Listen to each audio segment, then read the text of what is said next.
10 কোটি টাকার ক্ষতিপূরণ চেয়ে মিষ্টি জান্নাতকে আইনি নোটিশ পাঠাইছেন তমা মির্জা। এটা আমি কি শুনলাম? 10 কোটি টাকার ক্ষতিপূরণ চেয়ে মিষ্টি জান্নাতকে আইনি নোটিশ পাঠাইছেন তমা মির্জা। এই মিষ্টি জান্নাত মিডিয়া জগতে গত এক সপ্তাহ থেকে একটু বেশি ভাইরাল। যাই হোক, এই 10 কোটি টাকার ক্ষতিপূরণ চেয়ে মিষ্টি জান্নাতকে যে আইনি নোটিশ পাঠাইছেন তমা মির্জা, এই বিষয়টি চ্যানেল আই প্রকাশ করা হয়েছে। আমরা একটু পড়তেছি, তারপর যাব বিস্তারিত। দেখি চ্যানেল আই কী বলা হয়েছে। এখানে বলা হয়েছে, মানহানিকর মন্তব্যের অভিযোগ এনে জনসম্মুখে ক্ষমা চাওয়া এবং 10 কোটি টাকার ক্ষতিপূরণ চেয়ে অভিনেত্রী জান্নাতুল ফেরদৌস মিষ্টিকে আইনি নোটিশ দিয়েছেন আরক অভিনেত্রী মির্জা ফারজানা ইয়াসমিন তমা। বৃহস্পতিবার রেজিস্ট্রি ডাকযোগে তমা মির্জার পক্ষে এই নোটিশ পাঠান তার আইনজীবী ব্যারিস্টার সজীব মাহমুদ আলম। নোটিশে সামাজিক মাধ্যমে থাকা দুটি ভিডিও ও বক্তব্যের কথা উল্লেখ করা হয়েছে। আপনার বয়ফ্রেন্ডকে বিয়ে করব না, তমা মির্জাকে খোঁচা দিয়ে মিষ্টি জান্নাত। এবং চেটে চেটে নায়িকা হয়েছে তমা মির্জা জান্নাত। শীর্ষক শিরোনামে সামাজিক মাধ্যমে ছড়িয়ে পড়া ভিডিওতে মানহানিকর বক্তব্য রয়েছে বলে দাবি করছেন আইনজীবী। নোটিশে বলা হয়, এসব বক্তব্য সাংবাদিক ও দেশের জনগণের কাছে তার সুনাম নষ্ট হয়েছে। এই ধরনের বক্তব্য তমা চরিত্র ও ব্যক্তিত্ব আঘাত এনেছে। এটি শান্তিযোগ্য অপরাধ। উদ্দেশ্যপ্রণীতভাবে ডিজিটাল মিডিয়ায় এসব মানহানিকর বক্তব্য হয়রানির উদ্দেশ্যে করা হয়েছে। এতে 10 কোটি টাকার মানহানি হয়েছে। তাই নোটিশে 7 দিনের মধ্যে জনসম্মুখে ক্ষমা চেয়ে 10 কোটি টাকার ক্ষতিপূরণ দিতে বলা হয়েছে। এছাড়া পরবর্তীতে এ ধরনের মন্তব্য থেকে বিরত থাকতে বলা হয়েছে। অন্যথায় প্রয়োজনীয় আইনগত ব্যবস্থা নেওয়ার কথা বলা হয়েছে। একটা কথা আছে যে, অল্প পানির মাছ যদি বেশি পানিতে যায় তাহলে মাছটা একটু বেশি লাফালাফি করে।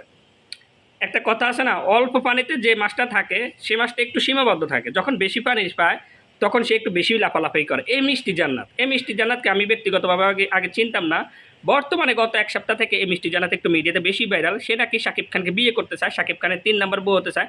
তবে সে এখানে একবার বলতেছে সে কোনো বিবাহিত ছেলেকে বিয়ে করবে না। আবার বলতেছে পছন্দ হলে করতে পারে।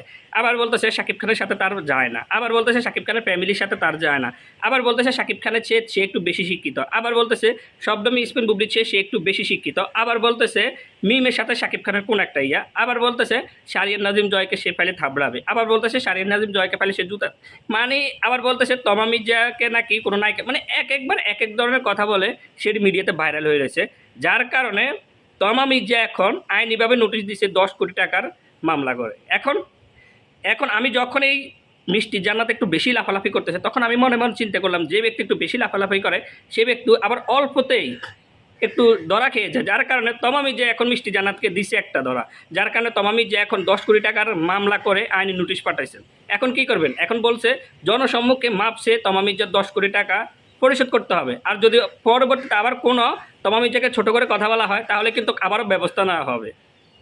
এবার আপনারা শিখেন, এই মিষ্টি জান্নাত কিন্তু একটু বেশি অহংকারে। সে গত কিছুদিন থেকে সে বলতেছে সে নাকি অনেক কোটিপতি, সে নাকি দেশের বাইরে তার অনেক বিজনেস আছে, তার ফ্যামিলির ব্যাকগ্রাউন্ড ভালো, সে নাকি তার ঢাকা শহরে কয়টা বাড়ি আছে, আবার গাড়ি আছে। মানে সে একবার এক এক ধরনের কথা বলে ভাইরাল হয়ে থাকতেছে। বিশেষ করে সে শাকিব খানের বিষয়কে কেন্দ্র করা সে মিডিয়াতে ভাইরাল হয়ে থাকতেছে। ভাই আমার কথা হচ্ছে, শাকিব খান আগে 2টা বিয়ে করছে। তো তুমি তো দেখতেছো যে শাকিব খান আগে 2টা বিয়ে করছে। তারপরে তুমি কেন এখন শাকিব খানকে কেন্দ্র করা এভাবে পেঁচিয়ে পেঁচিয়ে কথাগুলো বলতেছো? মানে তুমি চাইতেছো শবনম ইসমিন বুবলি যাতে কিছু বলে কিনা। তুমি আবার ভালো কথা, মিষ্টি জান্নাত বলতেছে যে শবনম ইসমিন বুবলির চেয়ে নাকি এই মিষ্টি জান্নাত বেশি শিক্ষিত। এখন শবনম ইসমিন বুবলির চেয়ে যে ব্যক্তি বেশি শিক্ষিত সেই ব্যক্তির জন্য তমা মির্জা 10 কোটি টাকার মানহানিকর মামলা করছে। এখন 10 কোটি টাকা আগে পরিশোধ করো, তারপর বেশি শিক্ষিত বলিও। মানে শিক্ষাগত যোগ্যতা আমি বুঝি না তারা আসলে। আমি এই মিষ্টি জান্নাতকে আগে চিনতামও না, আমি মানে কখনো দেখিও না। হঠাৎ করে দেখতেছি সে শাকিব খানের বিষয় নিয়ে মিডিয়াতে ভাইরাল। সত্যি কথা বলতে কি, আমি মিষ্টি জান্নাতকে আগে দেখিও নাই কখনো। হঠাৎ করে দেখতেছি সে শাকিব খানের বউ 3 নম্বর বউ নিয়ে একটু মিডিয়াতে ভাইরাল। তো এটা কি সে জানে না? সে এক প্রতিনিয়ত সবাইকে ছোটো করে কথা বলতেছে। একবার শারিয়ান নাজিম জয়, একবার মিষ্টি, একবার বুবলি, একবার শাকিব খান, একবার মিম, একবার তমা মির্জা। মানে তার আর মনে হয় কোনো কাজ নাই। তার মনে হয় একটা কাজ হয়ে গেছে যে মানে মিডিয়াতে যে ভাইরালে আসে তাদের বিষয় নিয়ে কথা বলার জন্য। মানে সে নাকি আবার একজন ডাক্তার। তো আপনি ডাক্তারি করেন, ভালো কথা। আপনি ডাক্তারে যদি একটু শিক্ষিত হয়ে থাকেন তাহলে আপনি আর একটু নর্মভদ্র সচেতন হয়ে থাকেন না।